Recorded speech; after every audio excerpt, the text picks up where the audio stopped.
మన ప్రభువును రక్షకుడైన యేసుక్రీస్తు వారి యొక్క అతి శ్రేష్టమైన నామంలో ఎంతో ఆసక్తితో ఈ మా కార్యక్రమాలు వీక్షించేటువంటి మీలో ప్రతి వారికి కూడా మా హృదయపూర్వకమైనటువంటి వందనాలు మీకు తెలియజేస్తూ ఉన్నాం. ఈ దినము దేవుని యొక్క వాక్యాన్ని లేఖనానుసారంగా మనం నేర్చుకోవడానికి మనం ప్రయత్నం చేద్దాం. తండ్రి అయినటువంటి దేవుడు పాపి అయినటువంటి ప్రతి మానవుడి కొరకు ఆయన తన కుమారుడైన క్రీస్తు ప్రభుని లోకానికి పంపి ఆయన రక్తం వలన ప్రతి పాపిని తన పాపం నుండి విముక్తులు చేస్తూ ఉన్నాడు. ఇది గొప్ప విమోచన సంకల్పం అనాదిలో దేవుని చేత సిద్ధం చేయబడింది. అయితే క్రీస్తు యేసునందు పరిశుద్ధపరచబడినటువంటి ప్రతివాడు పరిశుద్ధతను కొనసాగిస్తూనే ఉండాలి. అలా కొనసాగించుట కొరకు ఇష్టపడి ముందుకొచ్చినటువంటి వారి యొక్క గుంపు సంఘం. అంత మాత్రమే కాదు, బైబిల్ గ్రంథం మనకి ఈ ప్రకారంగా సెలవిచ్చింది. పేతురు రాసినటువంటి మొదటి పత్రిక 1వ అధ్యాయము 1-2 వచనాల్లో యేసుక్రీస్తు అపోస్తలుడైన పేతురు తండ్రి అయిన దేవుని భవిష్యత్ జ్ఞానమును బట్టి ఆత్మ వలని పరిశుద్ధత పొందిన వారై విధేయులగుటకు యేసుక్రీస్తు రక్తం వలన ప్రోక్షింపబట్టుకు ఏర్పరచబడిన వారికి, అంటే ఇక్కడ ఆత్మ వలన పరిశుద్ధత పొందిన వారై, ఆత్మ వలన పరిశుద్ధతను పొందినటువంటి వారు సంఘం. అదే ప్రకారంగా రోమిలకు రాసినటువంటి పత్రిక 1వ అధ్యాయం 1వ వచనంలో మనకి ఈ ప్రకారంగా మనకు రాయబడింది. రోమాలో ఉన్న దేవుని ప్రియులందరికనగా పరిశుద్ధులుగా ఉండుటకు పిలువబడిన వారికి, ఆత్మ వలన పరిశుద్ధులైనటువంటి వారు పరిశుద్ధులుగా జీవితాన్ని కొనసాగించుటకు పిలువబడినటువంటి వారు. కొరింథీయులకు రాసినటువంటి మొదటి పత్రిక 1వ అధ్యాయం 1-2 వచనాల్లో కొరింథీలోనున్న దేవుని సంఘం అనగా క్రీస్తు యేసునందు పరిశుద్ధపరచబడిన వారే, ఆత్మ వలన పరిశుద్ధత ఏర్పడింది. క్రీస్తు యేసునందు దేవుడు నిన్ను పరిశుద్ధపరుస్తూ ఉన్నాడు. కాబట్టి పరిశుద్ధపరచబడి పరిశుద్ధులుగా జీవితాన్ని కొనసాగించడానికి ఇష్టపడేటువంటి ప్రతి వారు కూడా నీ సహవాసాన్ని ఎలాంటి వారితో నువ్వు సహవాసం చేయాలో, ఎలాంటి వారితో సాంగత్యం చేయకూడదో బైబిల్ గ్రంథం తెలియజేస్తూ ఉంది. అంత మాత్రమే కాదు, ఒకవేళ దేవుని యొక్క పరిశుద్ధతను గౌరవించేటువంటి వారు నీతో లేకపోతే, నీ ఉన్నటువంటి స్థానిక సంఘంలో పరిశుద్ధతను కొనసాగించేవారు లేకపోతే, అలాంటి వారిని వెలివేయమని గ్రంథం చెప్పింది. ఒకవేళ వెలేసేటువంటి పరిస్థితి కూడా లేనప్పుడు అట్టివారిలో నుండి తొలగిపోమ్మని కూడా గ్రంథం చెప్పింది. కాబట్టి సంఘము అనంటే దేవుని యొక్క పరిశుద్ధతను కాపాడే నిజ సైనికులు సంఘం. దేవుని యొక్క పరిశుద్ధతను కాపాడేటువంటి సైనికులు సంఘం అంటే. కాబట్టి నా వరకు నేను పరిశుద్ధంగా జీవిస్తాను, నా జీవితం వరకు నేను ఉత్తరవాదిని అంటే ఇది ఒంటరి పోరాటం కాదు, క్రైస్తవ పోరాటం. మర్చిపోవద్దు, దేవుడు సంఘం లేకుండా రక్షణ లేదు, సంఘం లేకుండా నిత్యత్వం లేదు. కాబట్టి దేవుడు అనాదిలో నిర్ణయించినటువంటి సంఘం యొక్క రూపురేఖలు, దాని నమూనాను మనం చూసినప్పుడు ఒకటే, క్రీస్తు యేసునందు నిన్ను పరిశుద్ధపరుస్తూ ఉన్నాడు, ఆత్మ వలన నువ్వు పరిశుద్ధపరచబడ్డావు. పరిశుద్ధపరచబడినటువంటి నీవు పరిశుద్ధంగానే జీవితాన్ని కొనసాగించాలని ఉన్నటువంటి స్థానిక సంఘంలో, అలాగ పరిశుద్ధతను కొనసాగించేటువంటి వారి యొక్క సమూహం సంఘం. ఈ సమూహంలో, ఈ గుంపులో ఒకవేళ ఎవరైనా తొలగిపోతూ ఉంటే, ఎవరైనా తప్పిదం చేస్తూ ఉన్నప్పుడు, ఎవరైనా పాపం వైపుకు మళ్ళుతూ ఉన్నప్పుడు చూసి చూడనట్లు విడిచిపెట్టడం కాదు, లేకపోతే దేవుడే వారిని చూసుకుంటాడులే అని వదిలేయడం కాదు. కాబట్టి దేవుని యొక్క పరిశుద్ధతను కాపాడేటువంటి సైనికులు సంఘం అంటే. మర్చిపోవద్దు, ప్రారంభంలో దేవుడు తన పరిశుద్ధతను తను కాపాడుకున్నాడు. ఇశ్రాయేలు కాలంలో ఇశ్రాయేలు లేనటువంటి వారు దేవుని యొక్క పరిశుద్ధతను గౌరవించినప్పుడు దేవుడు జోక్యం పుచ్చుకుని వెంటనే వారిని కాల్చేసిన సందర్భాలు ఉన్నాయి. కాబట్టి లేవియాకాండము 10వ అధ్యాయం మనం చూసినప్పుడు అహరోను కుమారులైన నాదాబు అబీహులు దేవుడు కోరిన వేరొక అన్యాగ్ని లోపలికి తీసుకొచ్చి వచ్చినప్పుడు దేవుని వద్ద నుండి అగ్ని వచ్చి వారిద్దరిని కాల్చేసింది. కాబట్టి తన పరిశుద్ధతని దేవుడు కాపాడుకున్నటువంటి సందర్భాలు ఉన్నాయి. అదే ప్రకారంగా సంఖ్యాకాండము 20 వచనాల్లో మోషే అహరోనులు ఇశ్రాయేలు కన్నుల ఎదుట దేవుని యొక్క పరిశుద్ధతను సన్మానించని కారణం చేత దేవుడు వారికి పనిష్మెంట్ ఇచ్చాడు. కాబట్టి దేవుడు తన పరిశుద్ధతను కాపాడుకుంటూ వస్తున్నాడు. పరిశుద్ధతను సన్మానించిన సందర్భంలో దేవుడు పనిష్మెంట్ ఇచ్చాడు. నేడు క్రొత్త నిబంధనలో దేవుని యొక్క పరిశుద్ధత ప్రత్యేకంగా జీవించవలసినటువంటి పరిస్థితుల్లో దేవుడు తన యొద్దకు పిలిచినటువంటి వారిని క్రీస్తు యేసునందు సంఘముగా పరిశుద్ధులుగా కొనసాగడానికి దేవుడు నిర్ణయించాడు. కేవలం నీవు మాత్రమేనా? ఎవరికి వాళ్ళే తమ పరిశుద్ధతను కాపాడుకోవడమేనా? నీ చుట్టూ ఉన్నటువంటి వ్యక్తుల యొక్క పరిశుద్ధతను కూడా నీవు కాపాడాల్సినటువంటి బాధ్యత ఉంది. అనగా తద్వారా దేవుని యొక్క పరిశుద్ధతను నువ్వు కాపాడేటువంటి సైనికుడిగా పనిచేయాల్సినటువంటి పని ఉంది. గలతీయులకు రాసినటువంటి పత్రిక 6:1 మీరు చూసినప్పుడు, మీ సహోదరుల్లో ఎవడైనను ఒకవేళ ఏ తప్పిదమైనను చేసిన ఎడల, గలతీయులకు రాసినటువంటి పత్రిక 6:1 సహోదరులారా, ఒకడు ఏ తప్పిదములోనైనను చిక్కుకొని ఎడలా ఆత్మ సంబంధులైన మీలో ప్రతివాడును తానును శోధింపబడుదునేమని తన కొరకు చూచుకొనుచు సాత్వికమైన మంచి మనస్సుతో అట్టివారిని మంచి దారికి తీసుకొని, సాత్వికమైన మనస్సుతో అట్టివారిని మంచి దారికి తీసుకొని రావాలి అన్నాడు. ఒకడు తప్పిదంలో చిక్కున్నాడో, నీలానే క్రీస్తు యేసునందు పరిశుద్ధపరచబడినవాడు, పరిశుద్ధుడిగా జీవితాన్ని కొనసాగించడానికి ఇష్టపడి ముందుకు వచ్చినటువంటి వాడు, అతను నువ్వు ఇంకా నీలాంటి నలుగురు కలిసి సంఘం ఏర్పడిన తర్వాత ఒకడు ఏ తప్పిదములో నుండి చిక్కుకొని ఎడలా, మరి ఏంటి నీ కర్తవ్యం ఏంటి? నువ్వు బాగానే ఉన్నావు, నీ పక్కన్నవాడు తప్పిదములు చిక్కున్నాడు. కాబట్టి సంఘము అన్నప్పటికీ కేవలం నీ వరకు మాత్రమే పరిమితమయ్యి నీవు మాత్రమే పరిశుద్ధంగా ఉంటే సరిపోదు. అది నీ చుట్టూ ఉన్నటువంటి సహోదరులందరూ పరిశుద్ధంగా ఉండేటట్లుగా దేవుని యొక్క పరిశుద్ధతను సన్మానించి గౌరవించాలి. సహోదరుడు ఏ తప్పిదములో నుండి చిక్కుకొని అలా ఆత్మ సంబంధులైన మీలో ప్రతివాడు తాను శోధింపబడుదునేమో అని తన కొరకు చూచుకొనుచు సాత్వికమైన మనస్సుతో అట్టివారిని మంచి దారికి తీసుకొని రావాలి అన్నాడు. మంచి దారికి తీసుకుని రావాలి. కారణం ఏంటంటే దేవుడు సహవాసం విషయంలో ఖండితంగానే మాట్లాడుతూ ఉన్నాడు. కొరింథీయులకు రాసిన 2వ పత్రిక 6:14-18 దేవుని సంఘం అని అంటే, సంఘం అన్నప్పటికీ దైవికమైనటువంటి విధానంలో మీరు అవిశ్వాసులతో జోడుగా ఉండకుడి. లోకంలో ఇబ్బంది లేదు, కానీ సంఘముగా పిలువబడేటువంటి నీవు అవిశ్వాసులతో జోడుగా ఉండకుడి. నీతికి దుర్నీతితో ఏమి సాంగత్యము? వెలుగునకు చీకటితో ఏం పొత్తు? క్రీస్తునకు బెలియాలతో ఏమి సంబంధము? అవిశ్వాసతో విశ్వాసికి పాలెక్కడిది? దేవుని ఆలయమునకు విగ్రహముతో ఏమి పొందిక? మనము జీవము గల దేవుని ఆలయమై ఉన్నాము. అందుకు దేవుడు ఇలాగు సెలవిచ్చుచున్నాడు, నేను వారిలో నివసించి సంచరింతును, నేను వారి దేవుణ్ణయ్యుందును, వారు నా ప్రజలయ్యుందురు. కావున మీరు వారి మధ్య నుండి బయలువెడలి మీరు ప్రత్యేకంగా జీవితాన్ని జీవించండి, అపవిత్రమైన దానిని ముట్టకుడని ప్రభు చెప్పుచున్నాడు. మరియు నేను మిమ్మల్ని చేర్చుకొందును, మీకు తండ్రినయ్యుందును, మీరు నా కుమారులు కుమార్తెలైన సర్వశక్తి గల ప్రభు చెప్పుచున్నాడు. కాబట్టి నువ్వు ఎవరితో జోడుగా ఉండాలో, ఎవరితో నువ్వు విభేదించాలో, ఎవరితో సహవాసం చేయాలో, ఎవరితో సహవాసం చేయకూడదో, ఎవరితో పాలు పంపులు పొందాలో, ఎవరితో పాలు పంపులు పొందకూడదో దేవుడు గ్రంథం ద్వారా మనకు తెలియపరిచాడు. కాబట్టి క్రీస్తు యేసునందు పరిశుద్ధపరచబడి ఆత్మ వలన పరిశుద్ధత పొందిన తర్వాత పరిశుద్ధులుగా జీవితాన్ని కొనసాగించడం మాత్రమే కాదు, నీ చుట్టూ ఉన్నటువంటి వారందరూ సహోదరులందరూ కూడా పరిశుద్ధత నుండి తొలగిపోతున్నారో లేదో జాగ్రత్తగా చూసుకోవలసిన బాధ్యత ఉంది.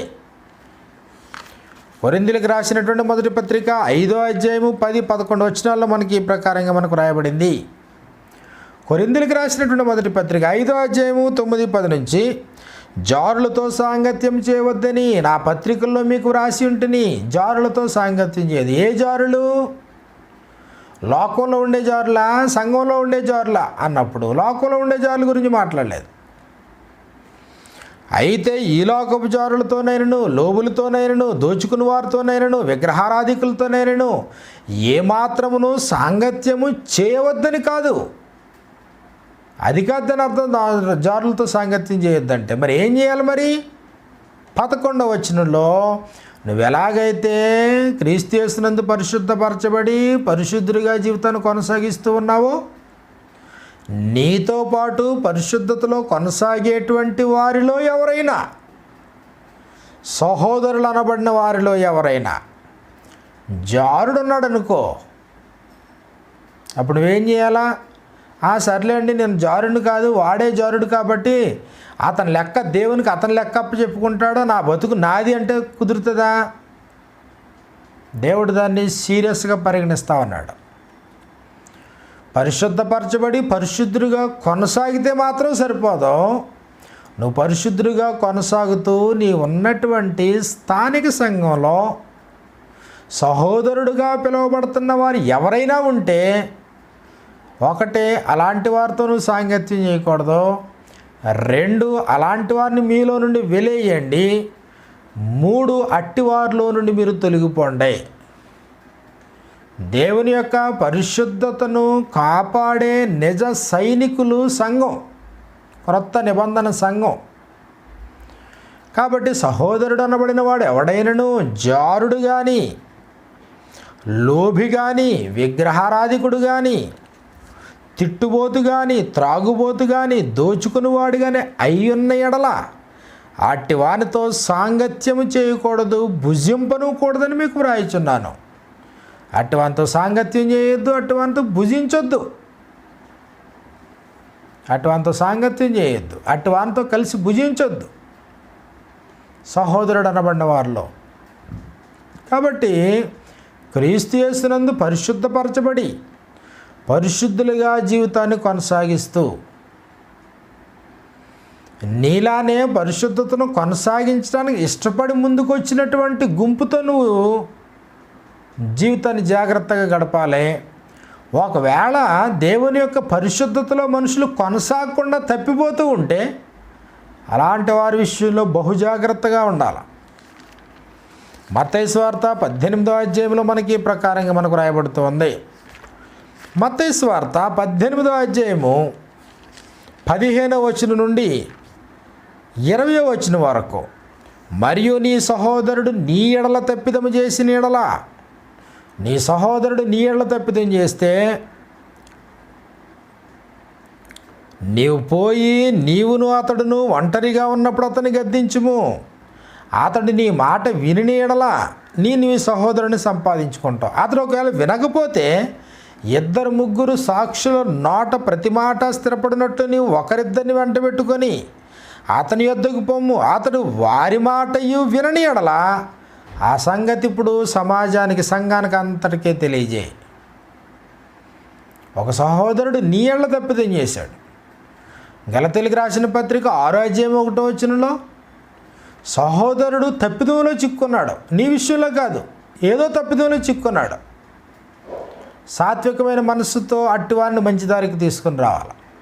కానీ సహోదరుడు నీలానే పరిశుద్ధపరచబడి నీలానే పరిశుద్ధతలో కొనసాగడానికి ఇష్టపడిన స్థానిక సంఘంలో సభ్యుడైనటువంటి వాడు నీ ఎడల తప్పిదం జరిగించినప్పుడు జరిగించాల్సిన ప్రక్రియను దేవుడు తెలియజేశాడు. ఒంటరిగా ఉన్నప్పుడు అతను గద్దించు, వింటే ఇబ్బంది లేదు, సంపాదించుకున్నావు. వినకపోతే 2-3 సాక్షుల నోట ప్రతి మాట స్థిరపడినట్లుగా అప్పుడు హెచ్చరించు. అతడు వారి మాట వినని ఎడల సంఘానికి అంతటికీ తెలియజేయి. వారు సంఘపు మాటలు కూడా అతను వినని ఎడల అతనిని నీకు అన్యునిగాను సుంకరిగాను ఎంచుకొనుము. అన్యునిగా సుంకరిగాను ఎంచుకో. కాబట్టి నీవు మాత్రమే పరిశుద్ధపరచబడి పరిశుద్ధుడిగా కొనసాగుతాను, మిగిలిన వాళ్ళు బతికి ఎలా పోతే నాకేంటి, నేను వరకు, నా కుటుంబం వరకు, నేను, నా భార్య, నేను, నా పిల్లలు యథార్థంగా కొనసాగుతున్నామంటే సరిపోతుంది. సంఘము అన్నప్పటికీ దేవుని యొక్క పరిశుద్ధతను కాపాడేటువంటి నిజమైన సైనికులు సంఘం అంటే. తమ్మును తాము భద్రంగా కాపాడుకుంటూ దేవుని యొక్క రాజ్యం అనబడేటువంటి సంఘాన్ని కూడా పరిశుద్ధతను కాపాడేటువంటి వారు. మర్చిపోకండి. కొరింథీయులకు రాసినటువంటి మొదటి పత్రిక 5వ అధ్యాయం మనం చూసినప్పుడు అపోస్తలుడైనటువంటి పౌలు గారు మాట్లాడుతూ కొరింథీయులకు రాసినటువంటి మొదటి పత్రిక 5వ అధ్యాయం ప్రారంభం నుండి మీలో జారత్వము గలదని వదంతి ఉన్నది. మీలో ఒకడు తన తండ్రి భార్యను ఉంచుకున్నాడట. సంఘంలో ఉన్నటువంటి పరిస్థితి ఇది. మీలో ఒకడు తన తండ్రి భార్యను ఉంచుకున్నాడట. క్రీస్తు యేసునందు పరిశుద్ధపరచబడ్డాడు, పరిశుద్ధులుగా నీ వలే కొనసాగుతూ ఉన్నాడు. కానీ అదే వ్యక్తి ఇప్పుడు ఏం చేశాడు అని అంటే తన తండ్రి భార్యను ఉంచుకున్నాడు, కానీ సాంగత్యంలో ఉన్నాడు, స్థానిక సహవాసంలో ఉన్నాడు, కలిసి రొట్టె విరుస్తూ ఉన్నాడు, కలిసి ఆరాధిస్తూ ఉన్నాడు. మరి అప్పుడు ఏంటి పరిస్థితి? లేదండి నేనే పాపం ఎరగనండి, ఎవడ పాపం చేస్తే వాడే నాశనం అవుతాడు, కాబట్టి ఒకరు చేసిన పాపం ఇంకొకరికి అంటదండి, కానీ మేము కలిసి సహవాసం చేస్తాం, మేము కలిసి రొట్టె విరుస్తాం, కలిసి మేము ఆరాధన చేస్తాం, కానీ అతను చేసిన దాన్ని నేనేం ఖండించను అన్నాం అనుకో, బైబిల్ గ్రంథం ఈ ప్రకారంగా మాట్లాడుతూ ఉంది. సంఘము అన్నప్పటికీ పరిశుద్ధపరచబడి పరిశుద్ధులుగా జీవితాన్ని కొనసాగిస్తూ అలా కొనసాగించేటువంటి వారిలో పరిశుద్ధత నుంచి ఎవరైనా తొలగిపోయినప్పుడు నువ్వు తప్పనిసరిగా అటువాన్ని మంచి దారికి తీసుకుని రావాలి. తీసుకొని రాని పక్షంలో అతనితో సహవాసం చేయకూడదు. అంత మాత్రమే కాదు, అలాంటి వారిని అన్యునిగా సొంకరిగా ఎంచుకోవాలి. అది మాత్రమే సరిపోదు, అట్టి వారిని మీలో నుండి వెలివేయాలి అన్నాడంతే. అపోస్తలుడైన పౌలు కొరింథీయులకు రాసినటువంటి మొదటి పత్రిక 5వ అధ్యాయం 2వ వచనంలో ఇట్లుండి మీరు ఉప్పొంగుచున్నారే కానీ మీరెంత మాత్రము దుఃఖపడి ఎలాంటి కార్యం చేసిన వారిని మీలో నుండి వెలివేసిన వారు కారు. సంఘం అన్నప్పుడు క్రమశిక్షణ చర్య లేకపోతే ఎలాగా? నీ ఇంట్లో క్రమశిక్షణ ఉన్నప్పుడు, స్కూల్లో కాలేజీల్లో క్రమశిక్షణ ఉన్నప్పుడు, దేశానికి ఒక క్రమశిక్షణ ఉన్నప్పుడు దేవుని యొక్క రాజ్యంలో క్రమశిక్షణ ఉండదా? ఒకడు తన తండ్రి భార్యను ఉంచుకుంటే ఏం చేస్తున్నారు మిగిలినటువంటి వారు? తక్కిన వారు చేసే పని ఏంటి? అతనితో కలిసి తిరగడమా, కలిసి సహవాసం చేయడమా, అటు వానితో కలిసి భుజించటమా, అటు వానితో కలిసి ఆరాధించటమా? కాబట్టి మర్చిపోవద్దు. 2వ వచనంలో ఇట్లుండి మీరు ఉప్పొంగుచున్నారే కానీ ఎలాంటి కార్యం చేసిన వారిని మీలో నుండి వెలివేసిన వారు కారు. నేను దేహం విషయమై దూరముగా ఉన్న ఆత్మ విషయమై సమీపముగా ఉండి మీతో కూడా ఉన్నట్టుగానే ఇట్టి కార్యము ఎలాగు చేసిన వారిని గురించి ఇదివరకే తీర్పు తీర్చి ఉన్నాను అన్నాడు. కాబట్టి అటువంటి వారిని ఏం చేయాలి అంటే అట్టి వారిని సాతానుకు అప్పగింపవలను. కారణం ఏంటంటే పులిసిన పిండి కొంచెమైనను ముద్దంతయు పులి చేయనని మీరు ఎరుగరా. మీరు పులిపిండి లేని వారు కనుక క్రొత్త ముద్ద ఒకటికై ఆ పాతదైన పులిపిండిని తీసి పారవేయుడి. తీసి పారేసే పని కూడా నీదే. అట్టి వారిని సాతానుగా అప్పగించే బాధ్యత కూడా నీదే. అట్టి వారిని హెచ్చరించే బాధ్యత కూడా నీదే. అట్టి వారిని సొంకరిగాను అన్యులుగాను ఎంచుకునే బాధ్యత కూడా నీదే. అట్టి వాని విషయంలో క్రమశిక్షణ చర్యలు చేయాల్సినటువంటి బాధ్యత నీదే. అయితే ఎక్కడో ఉన్న స్థానిక సంఘంలో ఉన్న వ్యక్తి గురించి, ఎక్కడో మరొక చోట ఉన్నటువంటి స్థానిక సంఘంలో ఉన్నటువంటి వ్యక్తి విచారించడం కాదు ఇది. ఎక్కడ స్థానిక సంఘాలుగా ఉన్నాయో మీ స్థానిక సంఘాల్లో క్రీస్తు యేసునందు పరిశుద్ధపరచబడి పరిశుద్ధులుగా జీవితాన్ని కొనసాగించడానికి ఇష్టపడి ముందుకు వచ్చినటువంటి గుంపు ఏదైతే ఉందో అది సంఘం. కాబట్టి పరిశుద్ధులుగా జీవితాన్ని కొనసాగించాలి, అంతవరకు జీవితాన్ని కొనసాగించాలి. ఆ పరిశుద్ధతకి విఘాతం కలుగుతుందా? ఆ పరిశుద్ధత దేని పరిశుద్ధత అనుకున్నావు? దేవుని పరిశుద్ధత అది. క్రీస్తు యేసు యొక్క శరీరం యొక్క పరిశుద్ధత, సంఘం యొక్క పరిశుద్ధత అది. దేవుని ఇంటి యొక్క పరిశుద్ధత అది. దేవుని యొక్క ఇల్లు ప్రత్యేకంగా ఉండాలి, ప్రత్యేకమైనటువంటి మనుషులతో నిండిపోయి ఉండాలి.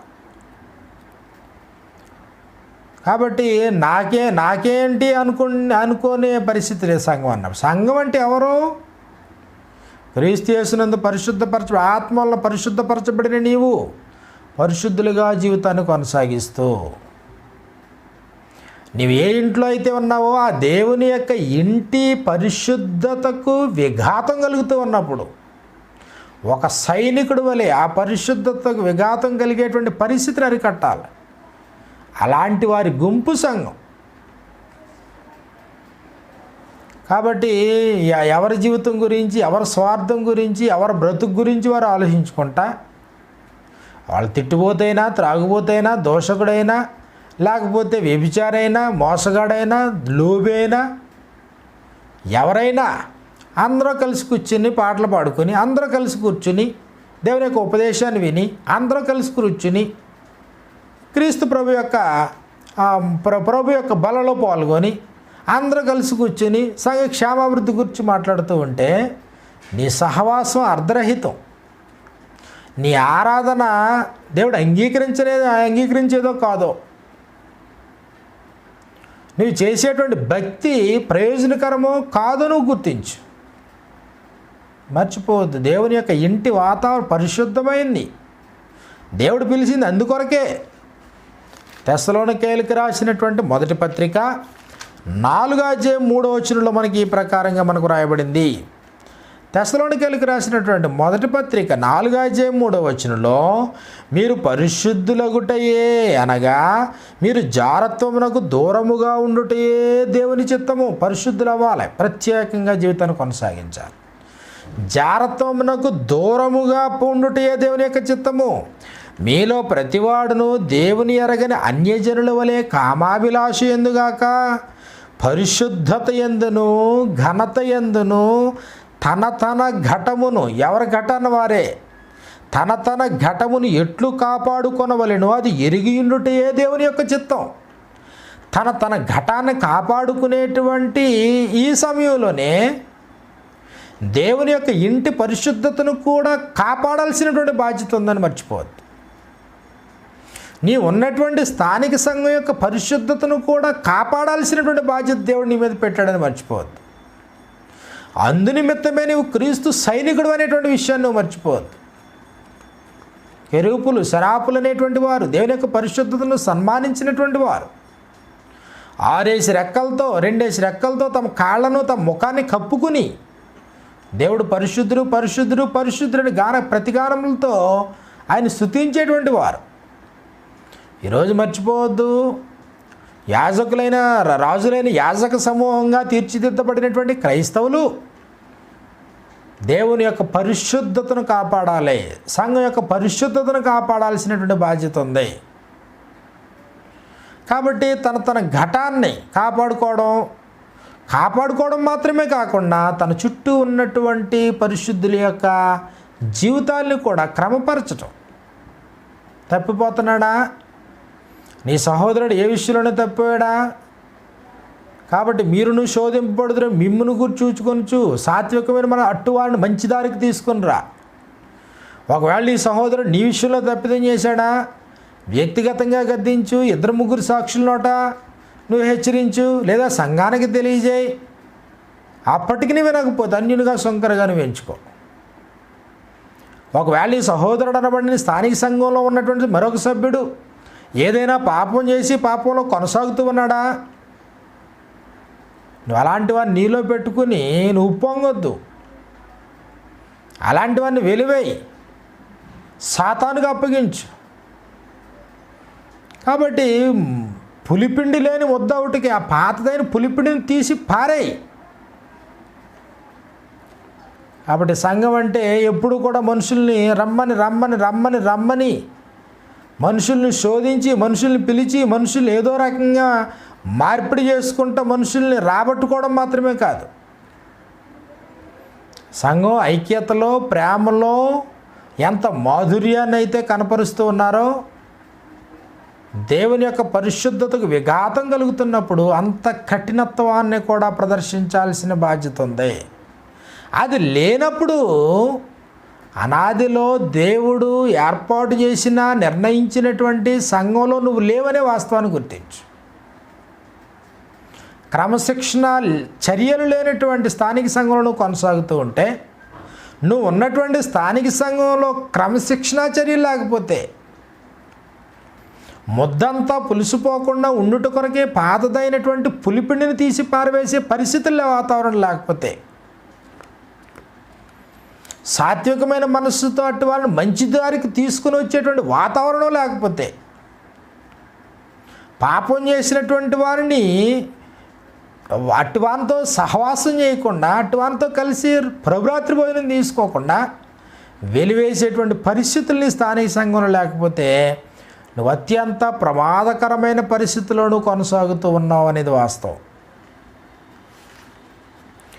బైబిల్ గ్రంథంలో మనం చూస్తూ ఉన్నప్పుడు, బైబిల్ గ్రంథంలో దేవుడు అనేక సందర్భాల్లో దేవుని యొక్క భయంతో పరిశుద్ధతను గౌరవించాలి, సన్మానించాలి. ఇశ్రాయేలు అదే పని చేయలేనటువంటి కారణం చేత వారు నశించిపోయారు. అపోస్తలుడైనటువంటి పౌలు కొరింథీయులకు రాసినటువంటి 2వ పత్రిక 7వ అధ్యాయం 1వ వచనంలో, అపోస్తలుడైనటువంటి పౌలు కొరింథీయులకు రాసిన 2వ పత్రిక 7వ అధ్యాయం 1వ వచనంలో ఈ ప్రకారంగా వ్రాయబడింది: ప్రియులారా, మనకు ఈ వాగ్దానములు ఉన్నవి గనుక దేవుని భయముతో పరిశుద్ధతను సంపూర్తి చేసుకొనుచు. దేవుని భయముతో పరిశుద్ధతను కోర్సును పూర్తి చేయి. దేవుని భయంతో, దేవుడు చెప్పాడు కాబట్టి, సూత్ర సంబంధమైనటువంటి విభేదమే తప్ప నీ వ్యక్తిగతమైనటువంటి అభిప్రాయంతో వెలియద్దు. కాబట్టి ప్రభురాత్రి భోజనం తీసుకునేటువంటి ప్రతి సందర్భంలో కూడా ప్రతివాడు తన్ను తాను పరీక్షించుకోవాలి అన్నాడు. అపోస్తలుడైనటువంటి పౌలు కొరింథీయులకు రాసిన మొదటి పత్రిక 11వ అధ్యాయంలో 11వ అధ్యాయము 26వ వచనం నుండి మనకి ఈ ప్రకారంగా మనకు రాయబడింది: మీరు ఈ రొట్టె తిని పాత్రలోని త్రాగునప్పుడల్లా ప్రభు వచ్చి వరకు ఆయన మరణమును ప్రచురించుదురు. కాబట్టి ఎవడు అయోగ్యముగా ప్రభు యొక్క రొట్టెను తినునో, లేక ఆయన పాత్రలోని అయోగ్యముగా ప్రభు బలలో పాల్గొనడం. అయోగ్యముగా ఎప్పుడు అయోగ్యం అవుతుంది? ఎవడు అయోగ్యముగా ప్రభు యొక్క రొట్టెను తినునో, లేక ఆయన పాత్రలోని త్రాగునో, వాడు ఏమవుతున్నాడు అని అంటే అపరాధి. ప్రభు యొక్క శరీరమును గూర్చి రక్తమును గూర్చి అపరాధి అగును. కాబట్టి ప్రతి మనుషుడు తన్ను తాను పరీక్షించుకొనవలెను. మొదటిది, ప్రతివాడు తన్ను తాను పరీక్షించుకోవాలి. ప్రతివాడు తన ఘటాన్ని జాగ్రత్తగా కాపాడుకోవాలి. ఇది మొదటిది. రెండోది ఏంటి? అలాగు చేసి ఆ రొట్టెను తిని ఆ పాత్రలోనికి త్రాగవలను. ప్రభు శరీరమని వివేచింపక. రెండు, నువ్వు కూడుకునేటువంటి స్థానిక సంఘం ఏదైతే ఉన్నది ప్రభు శరీరమేనా? ప్రభు శరీరంలో అవయవాలకు కూర్చున్నప్పుడు ప్రభు శరీరం పరిశుద్ధత కలిగినటువంటి మనుషులేనా? క్రీస్తు యేసునందు పరిశుద్ధపరచబడి పరిశుద్ధులుగా ఉండుటకు పిలువబడినటువంటి వారేనా? పరిశుద్ధపరచబడి పరిశుద్ధులుగా ఉండడానికి పిలువబడి శోధింపబడి పాపంలో కొనసాగుతూ ఉన్నటువంటి వారా?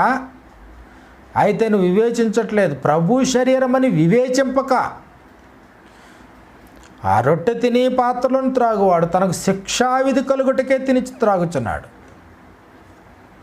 కాబట్టి నువ్వు ఏ స్థానిక సంఘంలో అయితే రొట్టె విరుస్తూ ఉన్నావో, నువ్వు రొట్టె విరిచేటువంటి ప్రతి సందర్భంలో నువ్వు చేయాల్సిన 2 కార్యక్రమాలు. మొదటిది, ప్రతివాడు తన్ను తాను పరీక్షించుకోవాలి. నీ పరిశుద్ధత పరిస్థితి ఎలా ఏంటి? 2, నువ్వు ఏ స్థానిక సంఘంలో అయితే కూర్చున్నావో అది ప్రభు శరీరము అనేటువంటి వివేచనతో చేయాలి. అనైక్యత ఉండి దుష్టులుగా దుర్మార్గులుగా కొనసాగుతూ ఉండి ఎట్టివారితో సాంగత్యం చెయ్యొద్దని దేవుడు మాట్లాడాడు. అలాంటి వారే అక్కడ కూర్చుని ఉన్నప్పుడు అలాంటి వారితో నీవు రొట్టె విరిస్తే నువ్వు అపరాధి అవుతున్నావు. అపరాధి మాత్రమే కాదు, ప్రభు శరీరమును వివేచింపక తిని త్రాగువాడు తనకు శిక్షావిధి కలుగుటకే తిని త్రాగుచున్నాడు. నువ్వు తిని త్రాగేది దీవెని కొరక, శిక్షావిధి కొరక, మర్చిపోవద్దు. కాబట్టి సంఘము అన్నప్పుడు క్రొత్త నిబంధన సంఘం, క్రీస్తు సంఘము అని అంటే క్రీస్తు యేసునందు పరిశుద్ధపరచబడి పరిశుద్ధులుగా జీవితాన్ని కొనసాగిస్తూ దేవుని యొక్క పరిశుద్ధతను కాపాడేటువంటి సైనికులు సంఘం. మరిన్ని దైవికమైన సందేశాల కొరకు ప్రార్థనాపూర్వకంగా ఎదురు చూడాలని మీలో ప్రతి వారిని ప్రేమపరంగా మనవి చేస్తూ ఇంతటితో వాక్య సందేశాన్ని ముగిస్తూ ఉన్నాను. మీలో ప్రతి వారికి మా హృదయపూర్వకమైనటువంటి